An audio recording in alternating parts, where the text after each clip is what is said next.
Shalom, this is Rob Vanoff. Here we are looking at the vocabulary for Chapter 7 of Mounce's Basics of Biblical Greek. This is from the 4th edition, published by Zondervan. And here we're going to go, starting on page 61 in the physical book. We're going to go through them, and they're always presented alphabetically. This chapter, we've introduced the genitive and the dative cases, whereas with the prior chapter, we were looking at the nominative and the accusative. So we kind of finished the paradigm here in chapter 7 for first and second declension nouns. And so we'll talk a little bit about that as we go through. Our first word is here. Notice we have a rough breathing over the alpha, and we have the accent over the iota. So that's the T syllable. Hamartia. Hamartia.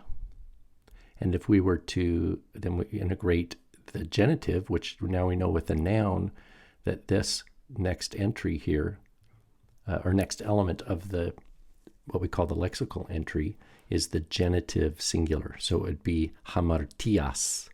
Hamartias would be of sin.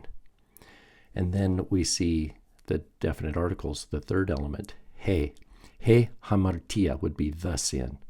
He hamartia. And because we know that that's an eta with the rough breathing, that is the feminine nominative singular of a first declension noun. Hamartia. Hamartias. He hamartia. And that's the word sin. And as Dr. Mounce shows us here, 173, that means it occurs 173 times in the apostolic writings.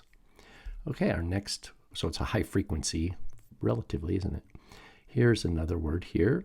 This word is known from the beginning of the Gospel of John, most famously, and even the beginning of the Greek translation of the Torah, Bereshit. It says en arche, and that's our word here, arche. Arche. Notice, unlike hamartia, which had a rough breathing over the alpha, this word has a smooth breathing and the accent over the eta. Arche. The genitive form would be arches. Arches, of a beginning. And then he is the definite article. So it's feminine. It's what we call a first declension noun. He arche, the beginning. It has a secondary meaning of ruler, which we will get in to at another time. But notice it occurs 55 times. Third, we have the letter, starting with the letter gamma, gar. Gar, looks like gar. And remember, this is a rho, just like with arche. Us English speakers, we might see that and quickly associate that with the letter P, but it's a rho. So it's gar, gar, gar. And it means for or then. Look at that, over 1,000 times.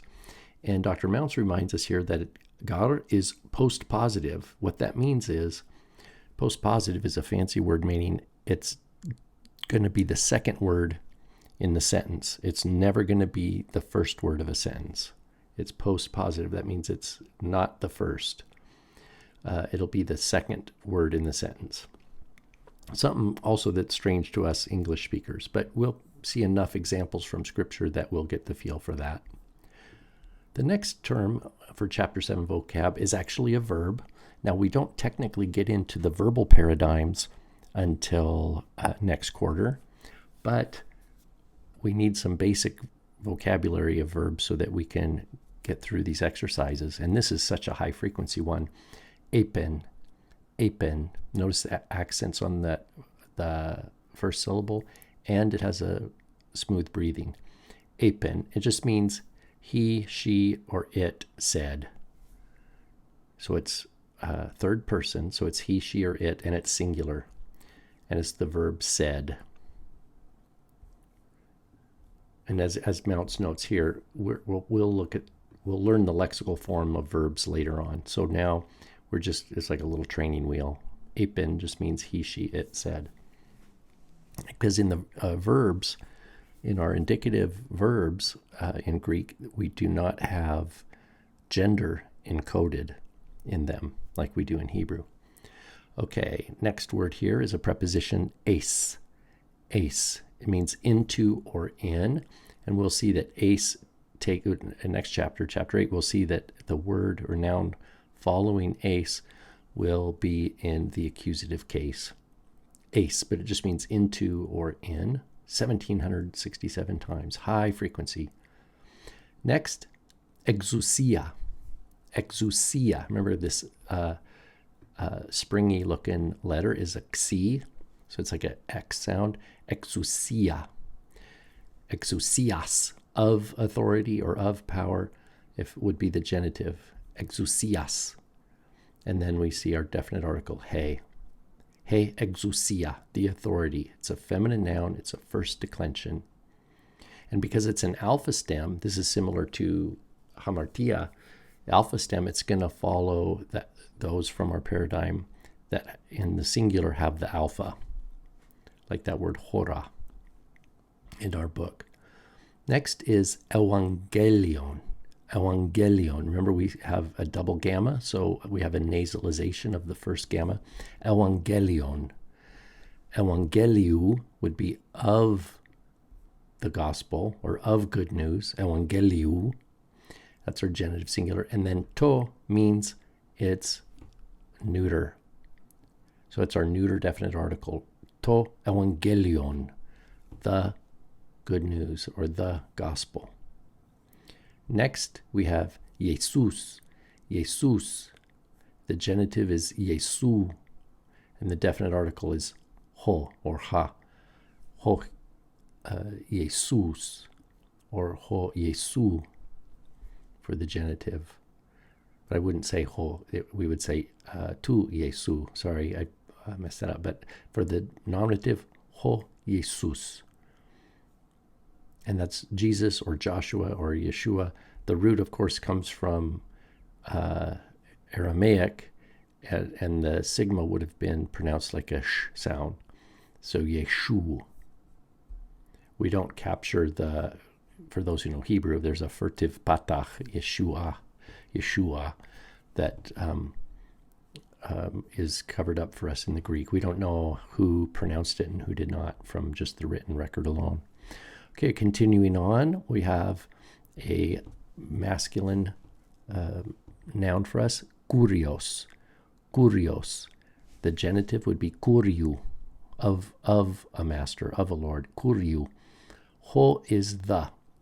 Ho kurios, or hakurios, the Lord.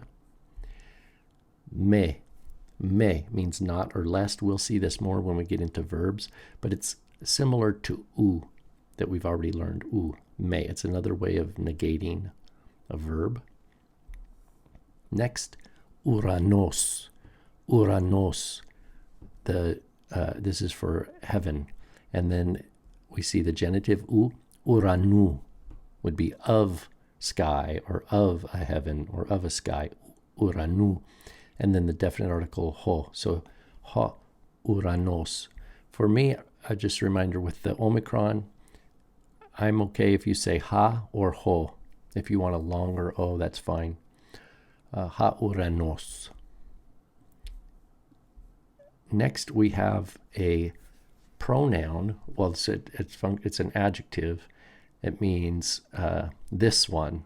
But as an adjective, it has to be flexible to accommodate the noun it's modifying. So we would say hutos would be masculine, haute would be feminine, and tauta would be neuter. Hutos would be this one if I'm talking about something masculine. If I'm speaking about something feminine, I would say haute. If I'm speaking about something, indicating it, right, as this, that's neuter, I'd use tauto. So this is a different kind of entry. When we have an adjective, we're given the three different genders, masculine, feminine, and neuter. But they all have the same meaning, this. Next, here's a word that we'll come into later with the full paradigm of the pronouns, but this is just the second person singular, su. It means you, over 1,000 times.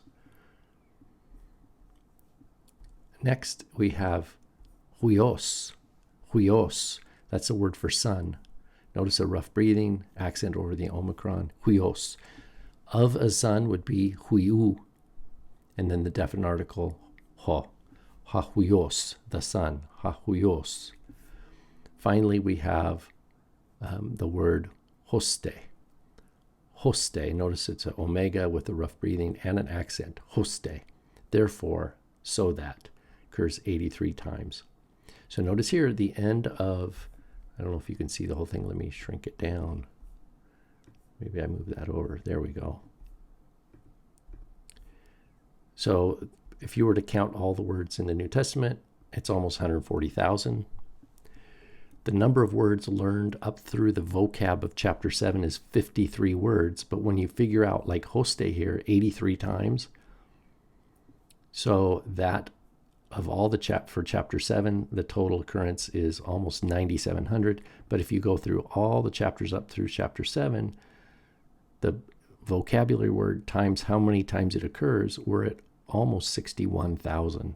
And that accommodates almost 44% of the entire New Testament, the entire apostolic writings.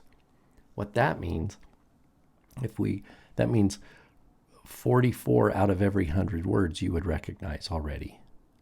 So that's pretty great, isn't it? That's more than 4 out of 10. That's more than 2 out of every 5. So that's a good accomplishment. So these kinds of big picture progress or status reports help us be encouraged about our progress, and that this is something that is learnable, something we can acquire, and that we'll be able to approach our devotional time, our study time in the Word with much more clarity and competence. All right, shalom everybody. We'll see you in our next video for chapter 8. Bye-bye.